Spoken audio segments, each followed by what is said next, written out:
Entitlement among children is much more prominent now than it ever has been. Don't believe me? That's okay. Check out these video clips. I mean, it's coming to your house like going to a three-ring circus because your kids are clowning around all the time. They're swinging from the rafters. They're making a lot of noise. They look at it and laugh. But you see you're driving your mother wacko. You do. When she tells us to make her bed and clean her room, you just ignore her. Sit there.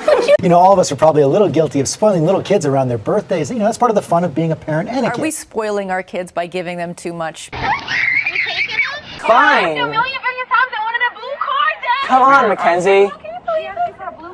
Right, stop filming. What? Let me speak. How does that feel? How does that feel? Do not put your hands on me. Children don't slap their parents. Are you kidding me? Are you kidding me right now? Are you going to be the family that I switch on the television and see that another young boy is now stealing out of shops, is now battering his wife? We're all rushing around and we live in this crazy busy world, and kids don't have a sense of urgency, right? So when you ask them to do something, they often can take forever to do it. If you've ever asked somebody, a little one, to tie their shoes, you know what I'm talking about. Parents have like that overload of guilt. When children are all grown up but still living with their parents, sometimes it's amusing. Other times, not so much.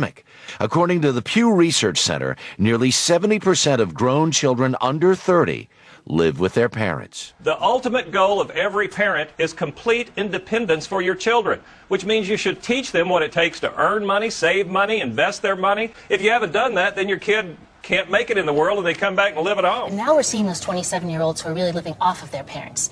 And that doesn't teach them anything about becoming self-sufficient, whether it's doing your own chores or getting your own job. Now, we're not teaching our kids what it takes to be self-reliant and live on their own. This morning on Parenting Today, how to unspoil your kids. A Harvard study found 88% of parents believe their children, their own children, are spoiled. The good news is you can reverse it. At least we know it's reversible now, so let's see what the professionals say about turning things around. Good discipline, not punishment. Good discipline means much more that it has to do with planning and structure and routines and procedures. And the more you have of that, the more the child internalizes a system of controlling themselves, and the less punishment you need. If you're somebody who says, I value hard work and a pride in a job well done, I'm going to give my kid tasks, I'm going to praise him when he does well, and I'm going to encourage him to enjoy that feeling of pride that comes with that, that's the kind of value that you want to instill. No. I mean, the bottom line is that we have to give children what they need and not what they want. Big difference. You know, adolescence used to last a microsecond, from the time when some young person developed a skill and someone said, hey, that strong kid over there, get over here, get to work. Help me build the barn. Help me build the barn. And then they got sucked right into the adult world, and that's how they grew up. Right. You should stop and say,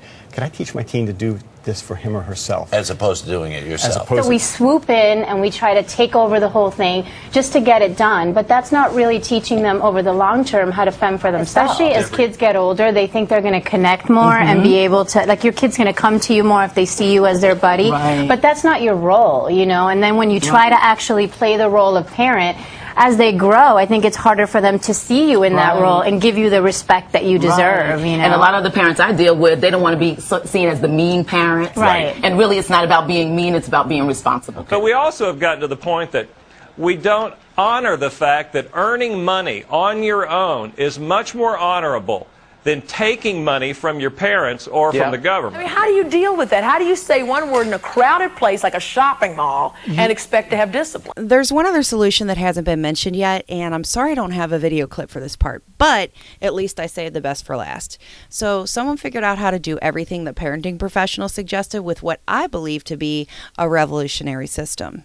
The system that I'm speaking of is a book and kit called Mom Dollar Money, and while the title has the word money in it, there's actually very little money involved, and it certainly does not promote bribery. Now, with this system, children make themselves accountable without even realizing it, and this happens because it uses the same core psychological principles that doctors and psychologists use, which is why I think it's one of the best remedies for child discipline. So there you have it, some advice from the pros and a book and kit you can use to help turn things around. Good luck to all you parents out there.